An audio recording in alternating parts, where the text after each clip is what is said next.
Hai, it's been a while. Jadi, welcome back to my YouTube channel. Buat yang belum kenal gue, nama gue Jeffrey dari JKT Delicacy. Kali ini gue mau review sesuatu yang berbeda. Mungkin kan udah terbiasa, buat yang udah follow gue ya, kan udah terbiasa dengan konten-konten travel, hotel review, jalan-jalan, makanan, dan sebagainya. Udah lama banget gue nggak bikin konten review gadget. Ya mungkin karena gue juga mau fokusin di travel gue di YouTube channel ini. Tapi dengan hype-nya iPhone 12 yang baru ini, gue jadi nggak sabar buat bikin konten ini lagi. Karena terakhir kali gue bikin review Apple tuh kalau nggak salah iPhone XR, itu kayak, gue lupa deh, tahun lalu kalau nggak salah, dan itu rame gitu. Nah kali ini gue mau review iPhone 12 Pro Max yang baru aja gue dapet kayak 3 hari kalau nggak salah. Ya, jadi tanpa basa-basi lagi, kali ini gue mau bikin konten The Reason Why I Chose iPhone 12 Pro Max. Dan kenapa gue pindah akhirnya dari iPhone XR ke iPhone 12 Pro Max. Langsung aja gue buka ini. Jadi, this is it. Ini iPhone 12 Pro Max yang gue PO. Jadi, mungkin sedikit cerita tentang iPhone ini. Kalau kalian follow gue di Instagram, kalian follow gue di YouTube, kalian tahu kalau gue tuh baru pulang dari Bali minggu lalu kalau nggak salah. Jadi gue dari Bali tanggal 8 sampai 12 Desember. Dan di antara tengah-tengah itu tanggal 11 Desember itu adalah hari PO-nya iPhone 12 series ini ya. Gue inget banget malam-malam itu gue nunggu sampai jam 12 malam. Dan gue ngejar free 1 kali cicilannya waktu itu ya. Jadi kayak gue di Bali itu gue nunggu jam 12 dan gue pas buka websitenya iBox itu gue nggak ngeliat kok barangnya masih not available. Jadi pas besok paginya tuh gue baru buka website iBox lagi, itu sekitar jam 6.30-an waktu Bali atau sekitar jam setengah 6 waktu Jakarta ya, waktu WB ya. Nah di situ gue baru mulai order gitu, gue coba order, kan promonya tuh free 1 sampai 2 kali cicilan ya untuk cicilan kartu kredit, dan ternyata di hari itu gue nggak nemu promo cicilannya. Singkat cerita intinya, gue nggak order ini, gue nggak PO ini dari iBox atau Digimap resmi. Jadi gue nemunya justru di salah satu website e-commerce gitu. Dan ada seller dari kota Semarang yang open PO resmi. Jadi ini garansi resmi TAM. Gue order di sana dan ternyata di sana tuh waktu itu gue dapat promo cashback 1,2 juta. Jadi sekedar info, ini gue pesennya iPhone 12 Pro Max 256GB. Ini tuh harganya 22.999.000 rupiah. Nah, di website itu warna Pacific Blue-nya habis, jadi ini yang gue dapetin warna Graphite, which is a very good color sebenarnya sih. Ini tipisnya seperti ini, tipis banget tuh. Telapak tangan gue seperti ini, tipis. Jadi langsung gue buka aja, ini udah gue robek boxnya. Ini ada garansinya, garansi iBox, garansi TAM. Ini iPhone-nya udah gue nyalain seperti ini. Tuh. Oke. Nah, seperti yang kalian mungkin udah baca di review-review dimanapun, kita cuma dapat 1 buah kabel. Ini kabelnya Lightning to USB-C. Jadi kalau kalian belum pernah menggunakan adapter yang colokannya USB-C, kalian wajib beli lagi. Tapi kalau kalian sudah pernah menggunakan produk Apple sebelumnya, ini cukup disimpan aja karena kalian bisa pakai kabel Lightning kalian yang lama gitu ya. Jadi, oke, ini adalah iPhone 12 Pro Max Graphite 256GB. Ini gue, to be honest, ini gue suka banget desainnya, soalnya benar-benar kayak sleek, kayak mewah, kayak warnanya tuh kayak gimana ya ngomongnya, kayak kelihatannya tipis ya, tapi sebenarnya ini berat sih sebenarnya. Jadi gue sempat compare berat 12 Pro Max 256 ini dengan yang 11 Pro Max, dan ternyata beratnya kurang lebih sama, sekitar 220-an gram. Jadi buat kalian yang pakai sebelumnya mungkin iPhone X, iPhone X, iPhone XR, iPhone 11, ini bakalan berat banget. Kalau ini kayak lumayan sih beratnya. Nah, di video kali ini tuh gue mau bikin sebuah comparison sederhana aja sih, kayak kenapa gue akhirnya pindah dari iPhone XR yang udah gue pakai lama ini. Ini warna merah yang menurut gue bagus banget, desainnya juga bagus banget. Ini gue cinta banget sih sama ini sih. Dulu ini gue beli kayak 12 juta, which is setengah harga dari iPhone 12 Pro Max yang sekarang gue pakai. Langsung aja, ini iPhone XR dan iPhone 12 Pro Max. Tuh. Secara desain udah berubah total ya guys. Dan gue mungkin mau langsung masuk ke poin pertama. The reason kenapa gue pindah dari iPhone XR ke iPhone 12 Pro Max finally setelah 2 tahun ya. Jadi gue beli iPhone XR ini yang memorinya 64GB. Dan 2 tahun lalu gue berpikir bahwa oke, 64GB itu ukurannya lumayan besar ya. Cuman gue nggak menyadari bahwa as a content creator, gue banyak bergelut di bidang video. Jadi gue banyak bikin video dan ternyata 64GB itu adalah memori yang sangat kecil. Apalagi kalau kalian suka merecord video Full HD 60 fps atau 4K, itu tuh bakalan berat banget, bakalan memakan memori banget. Dan baru setahun gue pakai ini memori gue tuh udah full terus gitu. Karena dari 64GB memorinya itu yang bisa kalian pakai paling cuma 50-an sekian giga, karena berapa giganya itu untuk sistemnya ya, OS-nya gitu. Singkat cerita, dulu gue tuh beli ini 64GB karena gue berpikir kalau penuh filenya tinggal gue cut gitu. File gue cut, masukin ke komputer, jadi kayak selalu ngebersihin memory card gue ya. Tapi gue nggak tahu somehow kenapa ada masa dimana gue tuh nggak bisa nge-cut video yang ukurannya berat. Jadi kayak video ukuran berapa puluh mega itu nggak bisa di-cut. Jadi setiap kali gue cut dari iPhone ke komputer via kabel, itu selalu mati di tengah-tengah. Jadi kayak disconnect gitu. Itu berkali-kali dan akhirnya gue jujur lumayan hopeless karena gue berpikir, wah udah deh kayaknya gue mesti beli handphone baru nih. Dan gue tuh beberapa kali pengen ganti ke Android karena Android kan lumayan fleksibel untuk pindah file ya. Incaran gue tuh sebenarnya Huawei P40 Pro sebenarnya. Dan harganya juga lumayan murah kan, maksudnya untuk ukuran smartphone dibandingkan dengan iPhone itu murah banget. Cuman karena nggak ada GMS-nya, Google Mobile Service-nya, gue kayak lumayan berat, apalagi kerjaan gue tuh banyak melibatkan produk-produk Google gitu, kayak Google Maps, Gmail, terus ada aplikasi-aplikasi seperti GrabFood, ya kan, Gojek, itu semua kan pakai Google ya.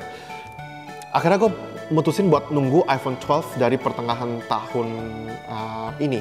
Jadi dari rumornya udah ada, gue nunggu terus sampai akhirnya udah launching di luar negeri bulan November, sampai akhirnya launching juga di Jakarta. Nah, jadi alasan gue kenapa gue pindah dari iPhone XR ke iPhone 12 Pro Max karena satu, memori 64GB ini udah nggak cukup. Dan gue ketemu kendala, nggak bisa nge-cut video, nggak bisa nge-cut file-file ukuran besar dari iPhone ini ke komputer. Jadi gue mau nggak mau udah harus pindah ke iPhone yang baru.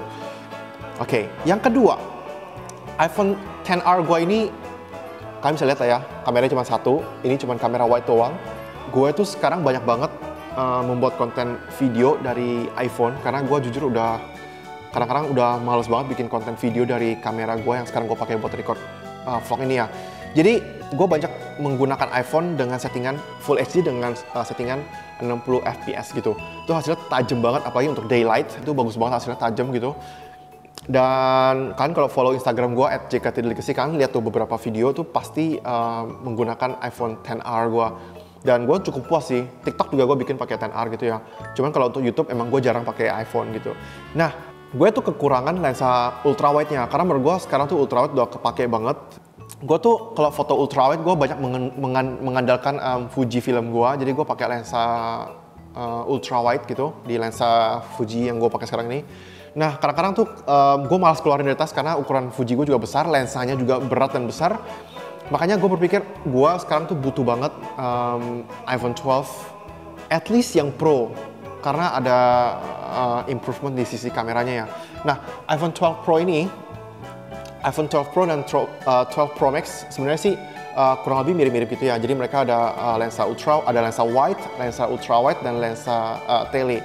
Cuman yang membedakan itu lensa 12 Pro itu masih menggunakan sensor size yang sebenarnya masih sama dengan lensa di 11 Pro Max. Makanya the reason why I pick this one because ini tuh satu-satunya iPhone 12 series yang sensornya tuh udah improve. Jadi 40% lebih besar dari semua iPhone yang sebelumnya, dan even untuk iPhone 12 mini, iPhone 12 biasa sama iPhone 12 Pro, sensor size-nya masih sama dengan sensor size dari 11 Pro Max. Makanya gue berpikir gue mau switch yang nggak mau tanggung-tanggung gitu loh, daripada gue udah bayar mahal 20 juta kan buat handphone cuma selisih 2 juta doang udah bisa dapat yang ini, lebih baik gue beli ini daripada pilih 12 Pro. Oke, the third reason. Jadi buat kalian yang menggunakan iPhone XR, kalian tahu kalau resolusinya ini kan kecil ya. Ini bahkan belum Full HD layarnya. Walaupun bisa dibilang banyak yang menghujat kayak ngapain lu bayar handphone 10 jutaan lebih, di atas 10 juta, tapi layarnya masih di bawah Full HD gitu. Jadi banyak yang nggak tahu kalau meskipun iPhone XR ini belum Full HD, tapi sebenarnya kualitas layarnya tuh bagus banget. Kayak so far gue pakai ini tuh kayak gue bener-bener puas banget, layarnya bagus gitu buat editing foto, editing video juga bagus. Nah, tapi ada kalanya gue berasa kayak as a digital content creator, gue butuh layar yang lebih bagus lagi, dan you know, dari iPhone 11 Pro dan 11 Pro Max itu udah layarnya tuh udah Full HD, lebih dari Full HD malah ya, jadi kayak Full HD Plus kalau nggak salah. Dan I think I need that one gitu, makanya gue akhirnya berpindah ke sini. Dan sebenarnya iPhone 12 series semuanya juga sekarang udah Full HD ya, maksudnya udah ada improvement dibandingkan yang iPhone 11 series gitu loh. Jadi ya itu salah satu alasannya, simple banget, karena resolusi layar gue butuh banget. Walaupun bisa gue bilang dari 10R ke 11 Pro Max ini gue nggak ngeliat yang kayak dramatis banget perubahannya. Secara kualitas gambar sama-sama bagus, karena ini juga lumayan besar kan layarnya ya. Sedangkan ini agak kecil, jadi kayak sebetulnya nggak begitu yang signifikan banget hasil kualitas layarnya gitu ya. Gue masih melihat bahwa iPhone XR ini adalah salah satu smartphone terbaik yang pernah ada gitu loh. Bahkan kemarin tuh kalau nggak salah gue nggak sengaja lihat list smartphone terlaris di 2020 ini masuk ke peringkat ke-7 gitu loh. Hebat banget kan, apalagi untuk smartphone yang keluar tahun 2018 gitu. Oke, itu alasan ketiga. Alasan keempat masih tentang lensa lagi. Gue benar-benar butuh banget lensa tele. Jadi ini lensa tele 65 mili. Di sini tuh tulisnya kalau salah 2,5 kali. Dan ini tuh udah improve dari 11 Pro Max yang cuma 56 mili kalau nggak salah ya. Jadi telenya tuh 56 mili atau sekitar 2 kali optical zoom. Yang ini 2,5 kali optical zoom. Lensa tele ini biasanya gue pakai banget di iPhone XR gue ini. Jadi kok bikin konten yang istilahnya kalau gue lagi nge-record objek yang lumayan jauh, gue tuh suka nge-zoom gitu. Dan tanpa gue sadari, zoom di sini tuh adalah zoom digital. Jadi kayak setiap kali gue zoom, hasilnya pecah gitu. Nah di 12 Pro Max ini dia ada 2,5 kali optical zoom, jadi ini lumayan banget. Not the perfect one, tapi menurut gue ini cukup oke gitu. Yang ke-6 kalau nggak salah, 6 atau 5? 6 ya. iPhone 12 Pro Max ini udah improve banget in terms of low light photography. Jadi kalau buat yang nggak tahu, iPhone 12 Pro Max ini kan ada 4 lensa ya. Lensa wide, super wide, lensa tele, dan ada front facing camera. 4 ini sekarang sudah support night mode. Jadi kalau kalian pengguna 11 Pro Max, kalian pasti tahu deh kalau night mode itu cuma hanya berjalan di lensa wide, sedangkan di iPhone 12 Pro Max semua lensa yang ada di handphone ini, di smartphone ini sudah ada night mode. Dan menurut gua night mode ini benar-benar berguna banget, karena di iPhone XR ini belum ada night mode. Jadi kalau gue bikin foto di malam hari, hasilnya tuh cenderung gelap dan grainy gitu ya, baik titik-titiknya gitu loh. Nah kalau ini karena ada night mode-nya, dia bisa kayak long exposure sampai 10 detik. Kalau pengguna kamera pasti tahu deh long exposure itu apa ya. Jadi kayak kita hold handphonenya selama 10 detik tanpa bergoyang, dan hasilnya bakalan tajam dan cukup terang gitu untuk kualitas sebuah smartphone ya. Nah itu sempat gue tes hasilnya, nanti gue akan kasih lihat seperti apa hasil dari long exposure night mode foto di iPhone 12 Pro Max ini. Hasilnya bagus, cukup terang, dan bisa dibilang mungkin untuk sekelas kamera mirrorless juga belum tentu bisa mengambil gambar yang cukup gelap dengan keadaan handheld selama 10 detik gitu. Itu kayak impossible kalau di kamera ya. Tapi kalau di sini di iPhone 12 Pro Max, kalian bisa pegang kameranya selama 10 detik dengan sedikit shake, dia akan tetap stabil karena di dalamnya sudah ada sensor stabilization kalau nggak salah ya, kayak sejenis OIS-nya gitu loh. Jadi handshaking itu kayak masih dapat ditolerir selama nggak begitu signifikan gitu. Oke, next yang ketujuh, iPhone 12 Pro Max ini udah ada LiDAR sensor. Kayaknya menurut gue orang awam tuh nggak gitu ngerti deh LiDAR sensor tuh buat apa gitu ya. Gue sendiri juga belum begitu paham apa itu LiDAR sensor. Cuman as far as I know, as far as I understand dari beberapa review di internet, LiDAR itu buat autofocus speed yang lebih kencang di malam hari di kondisi low light. Terus autofocus dan hasilnya jauh lebih tajam. Gue sempat nonton beberapa review tuh orang menutup LiDAR sensor ini. Jadi maksudnya kayak pengen tahu apakah ada efek kalau gue nutup LiDAR sensornya di sini nih.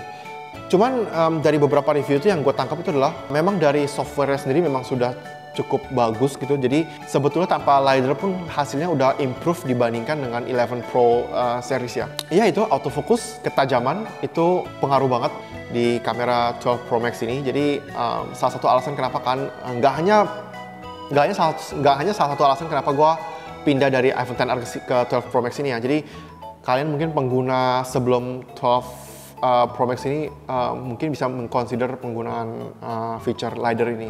Oke, mungkin itu 7 alasan kenapa gue akhirnya upgrade dari iPhone XR ke iPhone 12 Pro Max gitu. Sebenarnya masih banyak lagi sih alasan-alasan kecil-kecilnya, termasuk gue nggak akan ngomongin masalah hardware, karena kalau hardware itu udah pasti lah ya, dari A12 Bionic ke A14 prosesor. RAM juga dari, kalau nggak salah ini 3 GB ya, ini udah 6 GB. Water resistannya juga ini udah IPX8 kalau nggak salah, jadi bisa tahan di dalam air selama setengah jam dengan kedalaman 6 meter, sedangkan kalau yang iPhone XR ini kalau nggak salah 1,5 meter selama 30 menit. Tapi gue sih nggak menyarankan kalian untuk nyemplungin gadget ini ke air ya, karena garansinya ini tidak mencakup kerusakan karena air gitu loh. Jadi gue lebih tetap saranin kalian untuk menggunakan waterproof case kalau kalian mau bawa ini ke dalam air ya gitu. Jadi mungkin ada beberapa hal selama 3 hari penggunaan yang gue notice dari iPhone 12 Pro Max ini. Sebagai seorang pengguna XR, ini tuh lumayan berat. Ini berat banget. Ini 220-an gram.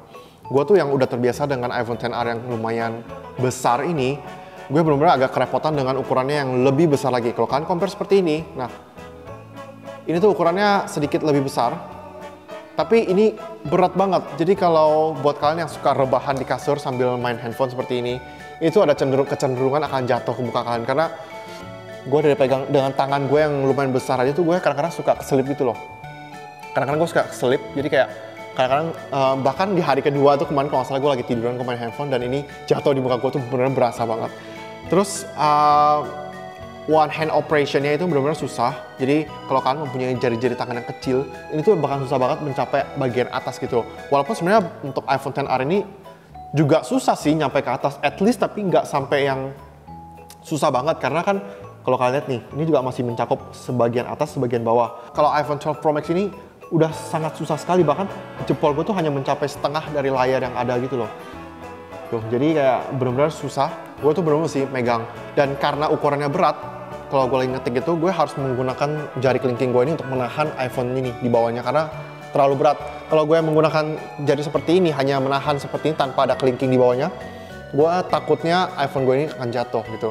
Nah, kemarin itu sebelum produknya datang, gue memang udah beli case. Ini bukan case yang bermerek. Jujur aja gue selama punya iPhone itu, dari iPhone 5S, iPhone XR sampai yang ini, gue nggak pernah beli casing yang bermerek, karena menurut gue casing itu bakalan gue buang dalam waktu beberapa bulan gitu loh.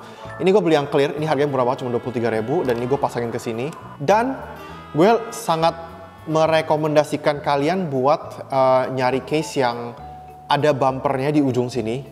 Nih, ada bumpernya, karena dari pengalaman gue menggunakan iPhone 5S dulu, gue menggunakan case yang super tipis, hanya melindungi aja. Tapi karena tipisnya itu ketika jatuh, itu ada kecenderungannya bagian sisi-sisi kiri kanannya ini bakalan bompel ya, kayak nyungsep gitu ke dalam. Dan akhirnya gue sekarang udah selalu menggunakan case seperti ini. Ini tuh di bagian atasnya bumpernya tuh ada kayak sesuatu yang nongol. Jadi ini sangat melindungi bagian sisi-sisi atas dari iPhone-nya sendiri. Dan kalau gue perhatiin, bumper yang tinggi ini tuh sedikit sejajar dengan lensanya yang lumayan naik ke atas ya. Jadi lensa iPhone ini kan lumayan naik ya dari permukaan belakang iPhone-nya ya. Ini tuh sejajar, bumper itu sejajar dengan lensanya. Jadi kalau kalian taruh di lantai, kalau kalian taruh seperti ini, dia tuh akan sejajar dengan, case-nya akan sejajar dengan lensanya. Nah, kalau kalian pakai case yang super tipis, kalian cenderung akan menaruh lensa ini langsung ke arah dasar gitu. Jadi kayak takutnya kecenderungannya lensanya tuh lecet gitu. Kecuali kalian mempunyai casing yang punya penutup kamera iPhone 12 Pro Max-nya, itu mungkin nggak masalah. Tapi buat gue, casing yang tebal itu wajib banget. Ini casing tebal, gue beli cuma 23.000 di salah satu website e-commerce. Bahannya biasanya TPU, gue lupa deh TPU itu singkatannya apa. Pokoknya itu bahan yang lumayan keras gitu. Ini tuh kayak fleksibel, bahannya tuh kayak lentur gitu, tapi lenturnya juga masih keras gitu loh. Jadi ya, so far itu sih pengalaman gue selama 3 hari menggunakan iPhone 12 Pro Max. Gue sih kalau bisa dibilang sejujurnya, apakah gue puas-puas banget? Not really gitu loh. Karena gue tuh jujur aja udah puas banget dengan ukuran yang medium seperti ini, iPhone XR. Ini menurut gue di tangan tuh udah pas, beratnya pas, layarnya juga tajam. Dan I don't know, gue tadi kalau nggak salah iseng-iseng cari, kalau nggak salah ini harga secondnya itu cuma sekarang udah turun jadi 6 juta. Kalau kalian beli yang resmi di Indonesia, kalau nggak salah waktu dulu, waktu launching 14 jutaan ya kalau nggak salah ya. Gue beli ini waktu itu barang BM, ini dari US, harganya kalau nggak salah 12,7 juta. Jadi kalau gue jual second ini mungkin harganya udah turun setengah gitu. Cuman ini masih salah satu best investment gitu sih buat sebuah kamera. Ini masih bisa tahan sampai 4-5 tahun mungkin. Karena prosesor iPhone tuh sangat bagus, sangat tahan sampai 4-5 tahun ke depan gitu. Kalau kalian bukan orang yang sangat concern dengan sebuah kamera, iPhone XR ini sebenarnya udah bagus banget. Nanti gue akan kasih link di atas ini tentang review gue dulu tentang iPhone XR. Nah, kalau sekarang gue menggunakan ini sebagai kalau orang bilang daily driver gue ya. Jadi gue foto, gue video, banyak banget pakai ini. Dan bahkan smartphone gue pakai itu sehari bisa sampai 10 jam. Karena gue ngedit video semua dari iPhone. Kecuali untuk edit video YouTube ya, video YouTube itu gue editnya di PC. Tapi kalau untuk konten TikTok, konten Instagram video, semuanya gue edit di iPhone gue. Jadi ya segitu dulu video kali ini. Alasan kenapa gue pindah dari iPhone XR ke iPhone 12 Pro Max. Mungkin kalau kalian penasaran, kalian punya pertanyaan, langsung aja drop komen di bawah ini. Dan jangan lupa untuk nge-like, untuk share video ini, dan jangan lupa untuk subscribe di YouTube channel gue. Jadi sampai jumpa di video-video lainnya. Bye-bye!